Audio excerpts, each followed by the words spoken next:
LAC से जुड़ी हुई ये बड़ी खबर आ रही है, यानी लाइन ऑफ एक्चुअल कंट्रोल जो भारत और चीन के बीच में है। भारत और चीन के बीच गतिरोध पर WMCC की मीटिंग हो रही है। दोनों पक्षों के बीच जल्दी ही कोर कमांडर स्तर की मीटिंग, 21 राउंड की कोर कमांडर स्तर की मीटिंग हो चुकी है। डेप्सांग डेमचौक में पॉइंट पर अब भी विवाद बना हुआ है। हर मीटिंग में डेप्सांग डेमचौक पॉइंट पर ही बात हो रही है। बहुत अच्छी तरीके से समझना चाहिए इन चीज़ों को जो हम लगातार भारत चीन विवाद के बीच में देख रहे हैं। भारत चीन पहले भी समझौतों पर पहुंचे थे, दोनों ही तरफ से समझौतों पर दस्तखत किए गए थे, लेकिन चीन ने उन दस्तखत वाले समझौतों को परे रखते हुए समझौतों को तोड़ा और तनाव को बढ़ाने में कोई हिचक नहीं रखी। अजय मेरे साथ इस वक्त जुड़े हुए हैं। अजय, उन्हीं मुद्दों पर बात हो रही है जिन मुद्दों पर पहले भी बात होती आई है। समझौतों को तोड़कर चीन ने वहां पर हालात खराब करने की कोशिश की है। अगर चीन ने समझौते तोड़े हैं तो चीन इन पर वापस लौटने वाला भी आसानी से नहीं है। भारत कितनी उम्मीद कर रहा है इन वार्ताओं से?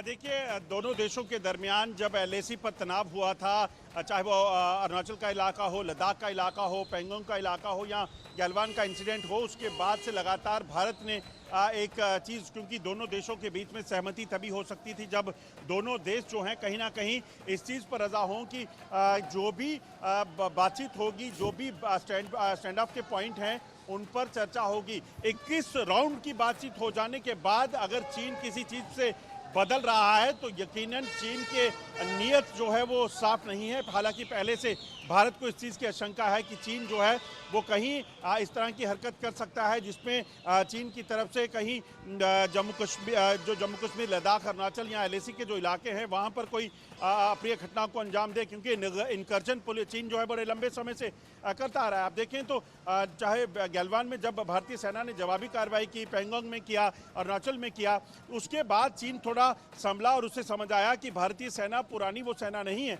इसीलिए चीन की तरफ से जो है कहीं ना कहीं वार्ता की जो पहल हुई थी भारत की तरफ से जब कहा गया तो चीन ने भी कहा कि हम बातचीत के लिए तैयार हैं। मगर बातचीत के सिलसिले में अगर जो पहलू रखे गए, जिन पे सहमति बनी, अगर उन पे अमली जामा नहीं पहनाया जाता तो यकीनन दोनों देशों के बीच जो तनाव है और बढ़ सकता है। अगर आप देखें, चीन सिर्फ बातचीत से पीछे नहीं हट रहा है, इसके साथ साथ चीन की तरफ से जो पिछले कुछ समय में हमने देखा कि किस तरह से वहां पर सड़कों का विस्तार करना हो LAC के पास, या चीन की तरफ से लगातार जो सेना की डिप्लॉयमेंट हो उससे पीछे ना हटना, ये तमाम चीज़ें भी राजीव हुई हैं जो एक बड़ा कंसर्न है। भारत हालांकि कोशिश कर रहा है कि जो बातचीत हो रही है, जो सिलसिला चल रहा है, इसमें सिलसिले में अब अमली जामा पहनाए, मगर चीन ऐसा कर नहीं रहा है और शायद इसी की वजह से भारत ने भी अपने सैन्य ताकत को लगातार वहां पर बढ़ाया हुआ है। और लद्दाख से, अरुणाचल प्रदेश से, LAC के उन इलाकों में जहां पे बड़ी कठिन परिस्थितियां हैं वहां पर जवान अभी भी वहां खड़े हैं और चीन की हर जो कोशिश है उसे नाकाम करने के लिए तैयार हैं। और यही वजह है जो चीन की परेशानियां भी बहुत बड़ी हुई है अजय। इसी कारण चीन बौखला रहा है, परेशान हो रहा है, उन चीज़ों को हवा दे रहा है जो भारत के लिए परेशानी यहाँ पर क्रिएट कर सकें और भारत को परेशानी में डाल सकें।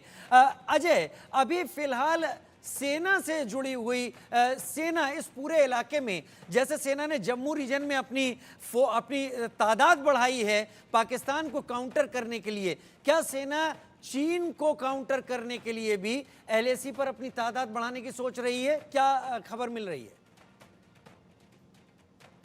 देखिए, एक चीज़ बताऊं राजीव, जब गलवान हुआ था उसके बाद आज अगर आप देखें तो जिस तरीके से जो हरकतें हुई उसमें एक चीज़ बड़ी साफ है कि चीन जो है कभी भी अपनी नापाक हरकतों से जो है वो परहेज़ नहीं करेगा। कई बार चीन की तरफ से गलवान हो या फिंगर का इलाका हो, अरुणाचल का इलाका हो, हर इलाके में जो है चीन ने इस तरह की हरकतें की जिस पर भरोसा करना काफ़ी मुश्किल है।